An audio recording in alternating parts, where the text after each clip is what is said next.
Hey everyone, this is Julian from the Binary Lab. This is not a video about trading, nothing to do with trading. Okay, this is more about Asperger syndrome. So I have Asperger syndrome, and this video is basically like going to be more like words from Asperger's person, Aspie, so to speak, to a normal spectrum person.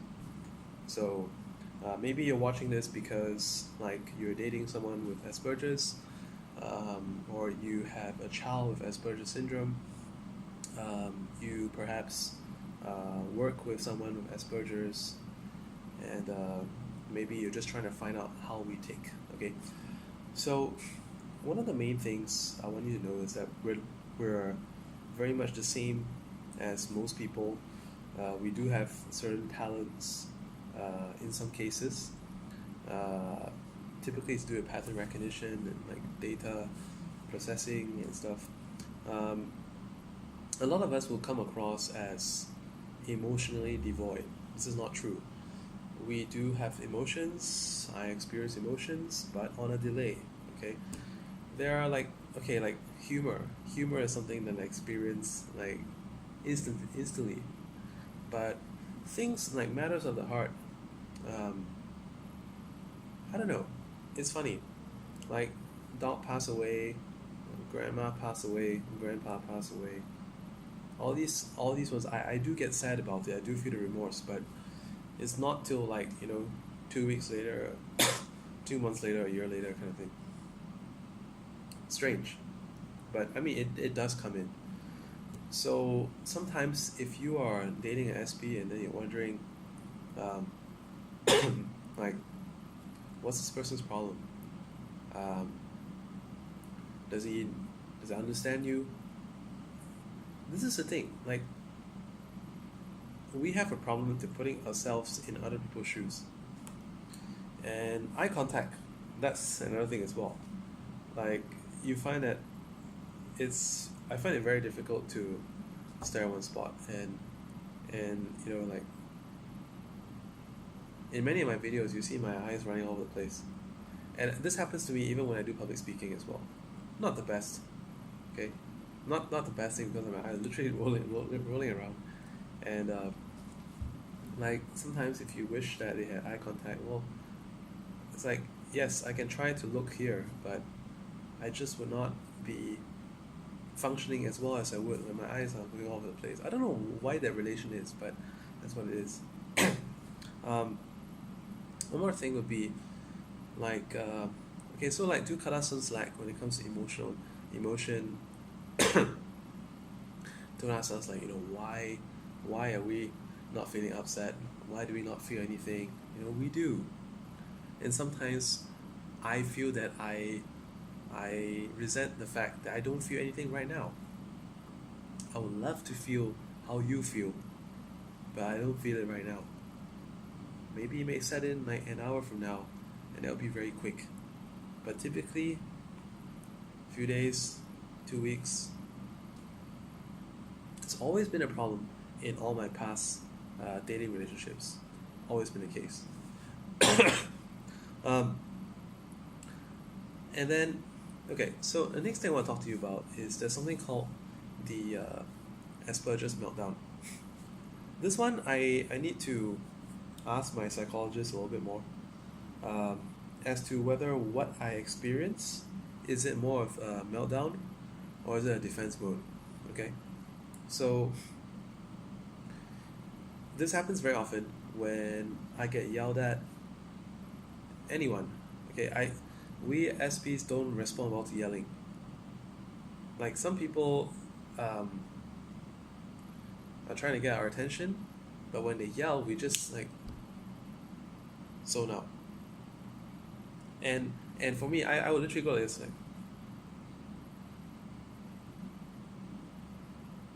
yeah, I would literally do that. This happens a lot in arguments with my mom, with my wife, or whatever. I'll just go like, and a while later, I'll go like, I just kind of like wake up from that daze. I just get dazed for a while. It's normal. So, what what would do us a lot of good? Okay, if you're dating an Aspie, please do not try to fix this issue of your partner not responding to you with more yelling. It's not going to make anything better. He's going to go like this.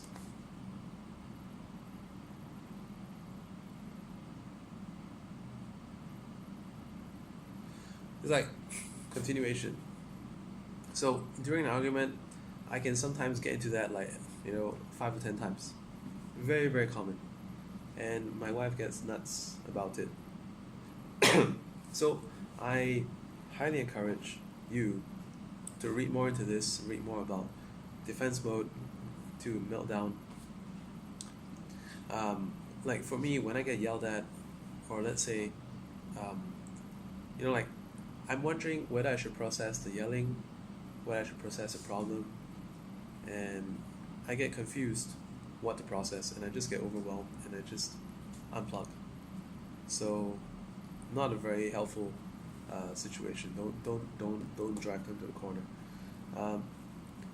It may not be your style, but try to talk in a calm way. Rephrase your question. I know sometimes it may seem like asking for too much. You might be thinking like, hey, I'm so bloody mad and pissed, why do I need to rephrase a question in a different way so that you can understand? If you yell, he's not going to understand you anyway. So why bother?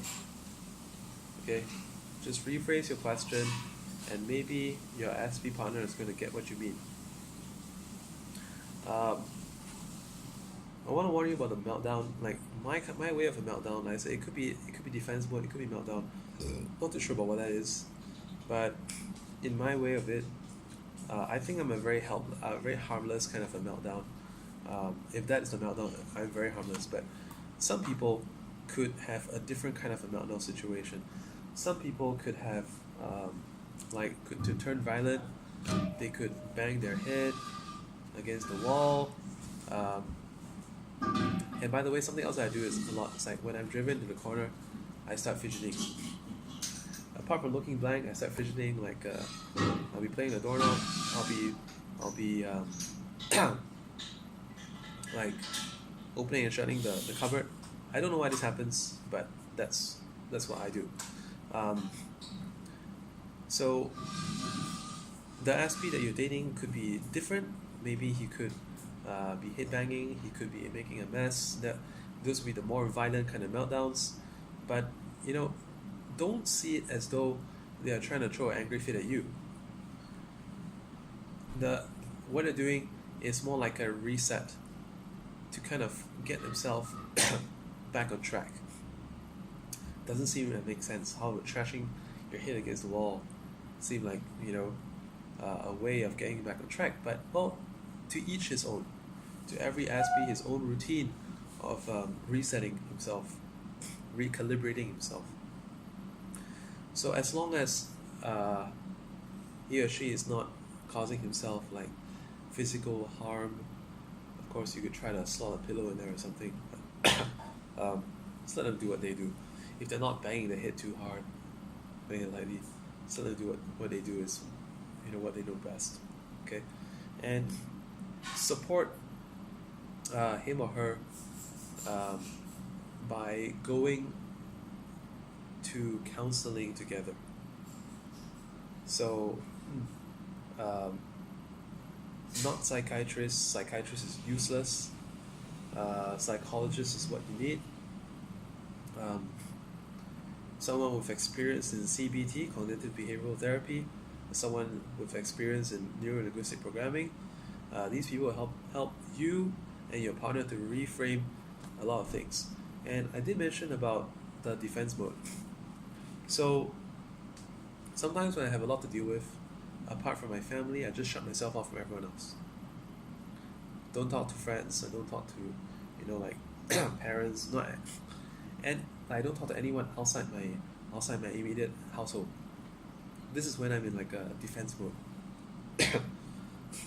It's not a very good mode to be in, because in that kind of situation, we're obviously like cutting ourselves off from the benefits of having friends, social life, external inputs and inspiration. We cut ourselves away from all of that.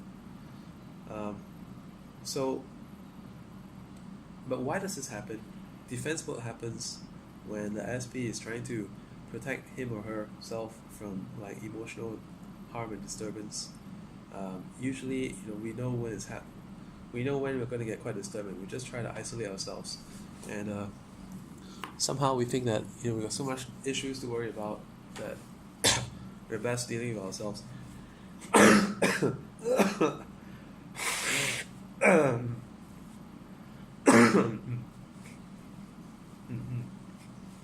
Somehow we feel like we gotta fix ourselves before we can be ready for the outside world, kind of thing. So that's just a couple of things I wanted you to to know about, and just building up from my previous day's video where I talked about NLP techniques to being a better trader, a better person.